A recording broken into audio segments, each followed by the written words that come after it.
Good morning, students. Today, our class structure of bacteria.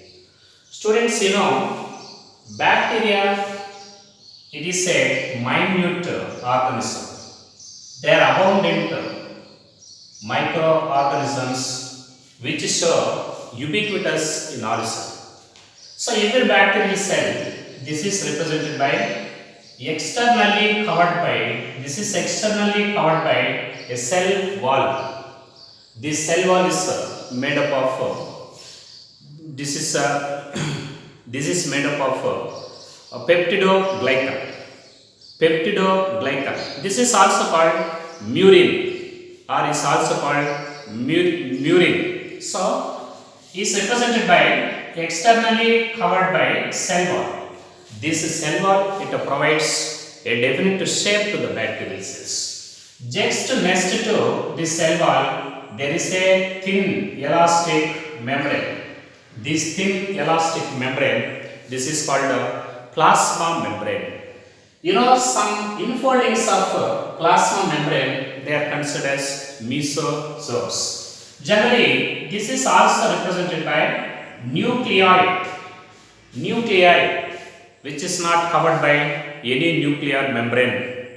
Nucleus without nuclear membrane, this is called nuclei or xenophore. Similarly, this cytoplasm is also represented by only ribosomes and other cell organelles like mitochondrion, chloroplast, and lysosomes, glycosomes, they are completely absent. Membrane bound cell organelles are completely absent in bacterial cells. Only 70s ribosomes are there. At the same time, these bacterial cells, particularly in case of motile bacterial cells, in some motile bacterial cells, long whip-like structures they are present in the bacterial cells. Such long whip-like structures they are considered as flagella. They are called flagella. So these long whip-like fine structures they are considered as flagella. These flagella they are made up of a special protein. This is called flagellin. It is made up of a special protein that is called flagellin.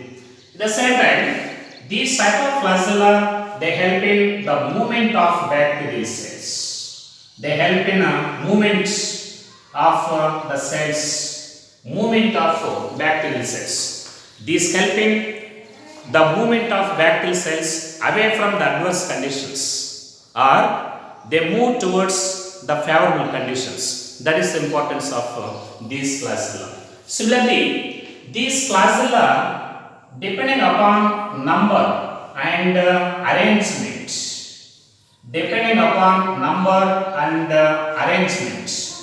these bacterial cells they are divided into 5 types. This is the classification of bacteria based on the number and distribution of flagella. There are total 5 types. The first type of bacteria, depending upon the arrangement and number of flagella, that is called Atrichus bacteria. Very important. Atrichus bacteria. So Atrichus means these bacteria have no any flagella. Bacterium without flagella, that is called Atrichus bacteria. This is the bacterium without flagella, that is called Atrichus bacteria. Similarly, second type of bacteria, these are called monotrichous. Okay, monotrichous. Mono means only one flagella. Only one flagella present in only one side of the bacteria. That is called monotrichous. This is the monotrichous bacteria. Okay, only one flagella present at only one end of the cell. That is called monotrichous. Similarly, third type of bacterial cells they are considered as Amphitrachus. Amphitrachus.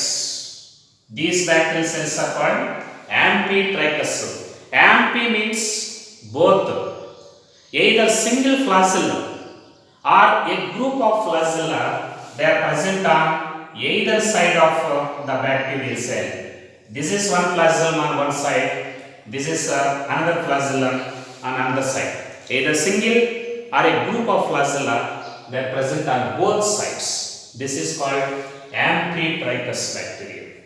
Similarly, the fourth category of bacterial cells, this is Lopotrichus.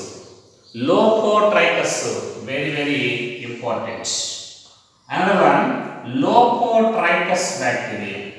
What is Lopotrichus bacterium? Lopotrichus bacterium means a group of flagella. They are present at only one end of the cell. Like this, for example, this is the bacterial cell. A group of flagella, they are present only one end of the bacterial cell. That is considered as Lopotrichus. Lopotrichus. But what is the difference between Amphitrachus and Lopotrichus? In Amphitrachus, either single or tuft of flagella present on either side of the cell. But here, a group of flagella present only at one end of the cell. That is Lopotrichus. Now coming to the fifth one, this is Amphitrachus. Amphitrachus bacteria. Amphitrachus bacteria. So this is Peritrichus bacteria. Peritrichus bacteria. So in this Peritrichus bacteria, flagella distributed entire surface of the bacterial cell.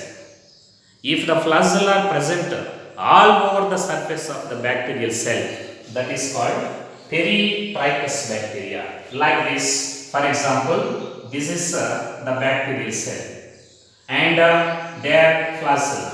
Many flagella, they are present all over the surface of bacterial cell.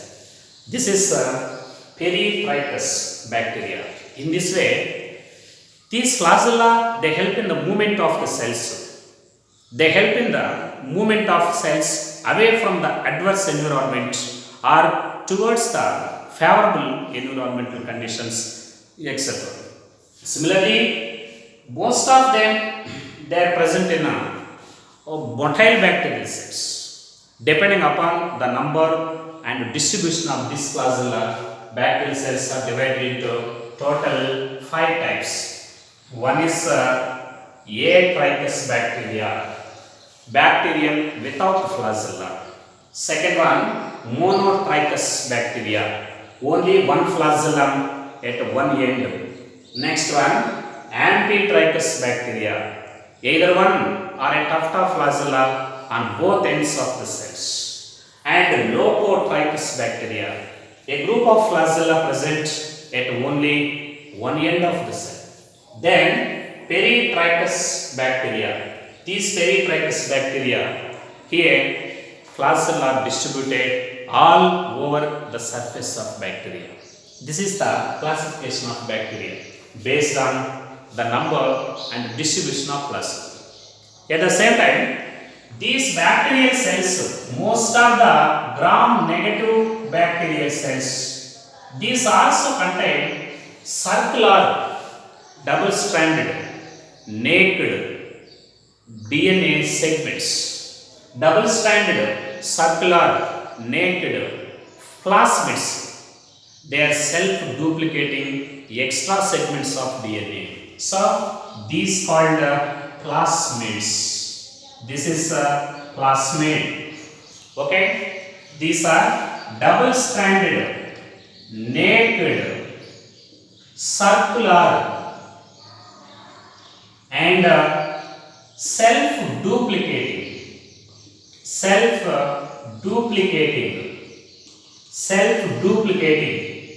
extra segments of DNA. Okay, extra segments of DNA. These type of extra segments of DNA, they are considered as plasmids. Very, very important. Double-stranded naked circular extra segments of DNA present outside the nuclei inside the cytoplasm. That is called plasmid. These plasmids are double-stranded naked circular extra segments of DNA. So, these plasmids they carry few genes. They contain very limited number of genes and are inheritable. Okay, and are inheritable. They can continue from one generation to the next generation. They are auto-replicable, means self-duplicating segments of DNA molecules. Here, these type of plasmids, they confer unique features to the bacterial cells, unique characters. They provide unique characters to the bacterial cells, like they produce enzymes, okay, they produce enzymes and also protects the bacterial cell from drugs. They protect the bacterial cells from the drugs. At the same time, these provide pathogenic nature to the bacterial cells. So, they confer unique features like providing enzymes and also they protect the bacterial cell from antibiotics, means from drugs. Here, these bacterial cells they can gain or they can lose these plasmids without harmful characters. They can lose and they can gain these type of plasmids without harmful activities. At the same time, these plasmids they are also used as vectors in recombinant DNA technology.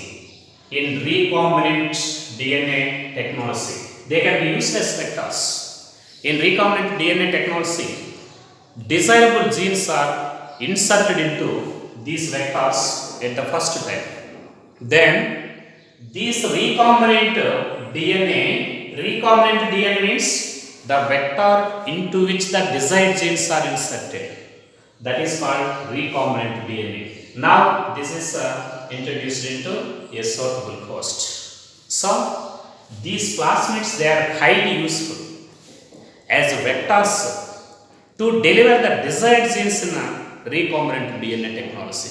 So, these vectors they can be used as these plasmids they can be used as vectors in recombinant DNA technology. Such extra segments of DNA they are considered as plasmids. And this is cell wall, and this is cell membrane. This is flagellum. Okay, flagellum. This is nucleoid, and this is cytoplasm, and the infoldings of plasma membrane in bacteria, that is called mesosome. This is a mesosome, and this is plasmids. So, these bacteria, it represents a typical prokaryotic cell structure. Okay, where the nucleus is not surrounded by nuclear membrane, where the plasmids are present outside the nuclei, that is in cytoplasm, and here cell wall, it provides a definite shape to the bacterial cells. Already you know the detailed structure of prokaryotic cell in first year syllabus.